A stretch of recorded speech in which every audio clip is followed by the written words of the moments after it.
sana na huduma zote ambazo wameanzia sifa, mabudu, alafu na nyimbo mbalimbali. Leo tumeimba nyimbo tano na sifa. Ni baraka za Mungu. Tunaamini kwamba kipindi hiki ni kipindi ambacho tunaendelea halafu na maombi. Jana maombi, leo ni tarehe moja na moja pamoja na Tumaini, tunaendelea maombi yanayohusu kuombea taifa la Tanzania. Viongozi wawe na hekima na busara. Lakini kati ya maneno haya naona tutakuja pia tuangalie alafu jioni. Tangalia jioni hayo. Nilipokuwa na tathmini kuweza pia kutoa ujumbe wa leo, nikawiwa kabisa, alafu somo linahusu pia wanaotoa sadaka ni waamini, wanaoamini neno la Mungu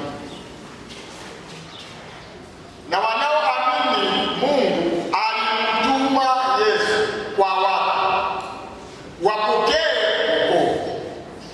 Hawa watu waliopokea neno la wokovu wanaamua hata pia kutoa alafu matoleo yao ya mbinguni, matoleo yao ya sadaka. Maana kwa njia nyingine wao wanaotoa hiyo sadaka wamekuwa kama wale watu wanaosema ni wadhamini, wanaodhamini alafu jambo fulani. Umedhamini kuinua, kuendeleza neno la Mungu isije yani ikakosa, alafu wale watu ambao hata wangesema ni kwamba unahitaji wakati mwingine alafu kulinda alafu mlango wa kanisa, hata wakimwambia unaweza ukapata wakati mwingine kiasi fulani kwako wewe mtoaji unayojua kwamba ni mdhamini ambao umeliamini neno la Mungu, ndio unakisikia kutoa sadaka alafu kwa ya toa kikundi kwa ya nione kuweze kutoa maneno haya. Na pia kwa kuwa alitoa maneno haya kwa waamini, Yesu Kristo aliweza kusema kitu. Kwanza kwa Yohana 3 mstari wa 16. Yohana 3 mstari wa 16. Hata leo tutasoma tu kwa kitu.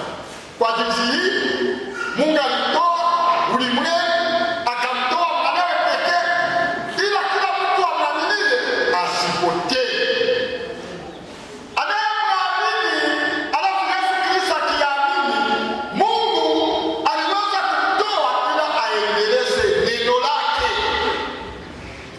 Neno lake aliweza kaendelea kwa watumishi. Hakuna chochote ambacho wanasema alafu mwisho wa mwezi unaweza ukapokea kiasi. Haiwezi kaja tukasema mlinzi alija hapa mwisho wa mwezi alafu hakuna chochote.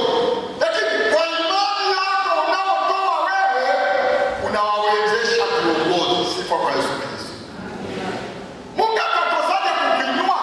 Utakosaje kupata baraka? Lazima Mungu akupe baraka. Sifa kwa Bwana wetu Yesu Kristo. Niombe tena alafu nisomee Waebrania 3:12. Ndugu mwingine atakuwa unafunua Petro wa kwanza 4. Nitakwambia, nikikwambia utaanza